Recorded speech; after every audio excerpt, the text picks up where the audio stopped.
اہل سرسار کی قوم، جسے قوم سبا بھی کہا جاتا ہے، اللہ تعالیٰ کی بے شمار نعمتوں کے اندر زندگی گزار رہی تھی۔ یہ قوم ایک عظیم تہذیب و تمدن کی مالک تھی۔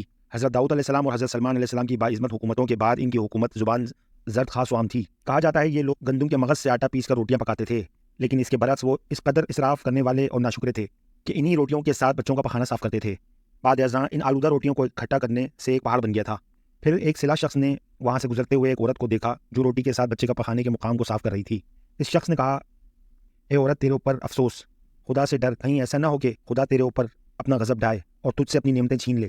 اس عورت نے جواب میں مذاق اڑایا اور مغرور انداز میں کہا، جاؤ جاؤ، گویا کہ مجھے بھوک سے ڈرا رہے ہو۔ جب تک سرسار جاری ہے مجھے بھوک سے کسی قسم کا کوئی خوف نہیں۔ کوئی زیادہ عرصہ نہیں گزرا تھا کہ اللہ تعالیٰ نے ان لوگوں پر غضب ڈھایا۔ پانی جو کہ زندگی کی بنیاد ہے ان لوگوں سے چھین لیا، یہاں تک کہ قحط نازل ہوا۔ بات یہاں تک پہنچ گئی کہ ان کے ذخیرہ کی ہوئی تمام غذائیں ختم ہو گئیں۔ آخرکار وہ مجبور ہو گئے کہ انہی آلودہ روٹیوں کے اوپر ٹوٹ پڑے جو ان لوگوں نے اکٹھی کر کے پہاڑ کے مانند ڈھیر لگایا ہوا تھا، بلکہ وہاں سے روٹیاں لینے کے لیے صرف لگتی تاکہ ہر کوئی وہاں سے اپنے حصے کی روٹی لے سکے۔ کفران نعمت اور قحط اور ان کی بدحالی کے بارے میں متعدد روایتیں موجود ہیں۔ سورہ نحل کی آیت نمبر 112 اور 113 میں یوں ارشاد ہوتا ہے، اور اللہ تعالیٰ نے اس بستی کی بھی مثال بیان کی ہے جو محفوظ اور مطمئن تھی، اس کا رزق ہر طرف سے باقاعدہ آ رہا تھا، لیکن اس بستی کے رہنے والوں نے اللہ کی نعمتوں کا انکار کیا تو خدا نے انہیں بھوک و پیاس کا مزہ چکھایا، صرف ان کے اعمال کی بنا پر کہ جو وہ انجام دے رہے تھے، اور یقیناً ان کے پاس رسول آیا تو ان لوگوں نے ان کو جھٹلایا، تو پھر ان تک عذاب آ پہنچا کہ یہ سب ظالم کرنے والے ہیں۔ اسی قوم سبا کے بارے میں ایک اور واقعہ بیان ہوتا ہے کہ ان لوگوں نے اپنی زراعت کو بہتر طور پر کاشت کرنے کے لیے پانی ذخیرہ کرنے کی خاطر بلکہ دو پہاڑوں کے درمیان ایک بہت بڑا بند مارب تعمیر کیا ہوا تھا۔ سرخ اور دوسرے پہاڑوں سے گزرتا ہوا پانی اس بند میں آ کر وافر مقدار میں جمع ہو جاتا تھا۔ قوم سبا نے اس پانی سے صحیح طور پر استفادہ کرتے ہوئے وسیع و عریض اور بہت سے خوبصورت باغات لگائے اور کھیتی باڑی کو رونق بخشی۔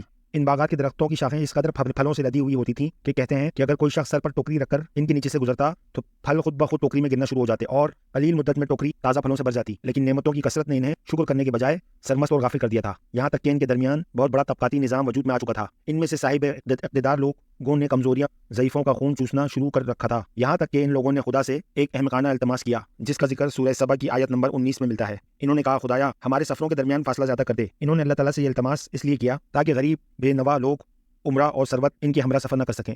ان کی خواہش یہ تھی کہ آبادیوں کے درمیان خشکی ہو اور فاصلہ بہت زیادہ ہو تاکہ تہ دست اور کم آمدنی والے لوگ ان کی طرح سفر نہ کر سکیں۔ اللہ تعالیٰ نے ان مغرور پیٹ کے پجاریوں پر اپنا عذاب نازل کیا۔ بعض روایتوں کے مطابق ان مغرور لوگوں کی آنکھوں سے دور صحرائی چوہوں نے مغرب نامی بند کی دیواروں پر حملہ کر کے انہیں اندر سے کھوکھلا کر دیا۔ ادھر سے زیادہ بارشیں ہوئیں جن کی وجہ سے سیلاب آ گیا اور اس بند میں پانی بہت زیادہ اکٹھا ہو گیا۔ اچانک بند کی دیواریں ٹوٹی، اس سے ایک بہت بڑا سیلاب آیا جس میں تمام دیہات، آبادیوں، مال مویشی، باغات، کھیتیاں، ان کے محل اور گھر پانی میں غرق ہو کر نابود ہو گئے۔ ان کے باغات اور زراعت میں سے صرف بیری کے درخت اور کچھ جھاڑیاں بچیں۔ خوش اعلان پرندے وہاں سے کوچ کر گئے۔ جب الوؤں اور کووں نے قوم سبا کے کھنڈرات میں اپنے گھونسلے بنائے تھے، اس بات کا ذکر سورہ سبا کی آیت نمبر 15 اور 16 میں ملتا ہے، اور آخر میں سورہ سبا کی آیت نمبر 17 میں قرآن کریم میں اس واقعہ کا یوں نتیجہ نکالا ہے، یہ ہم نے ان کی ناشکری کی سزا دی ہے اور ہم ناشکروں کے علاوہ کسی کو سزا نہیں دیتے۔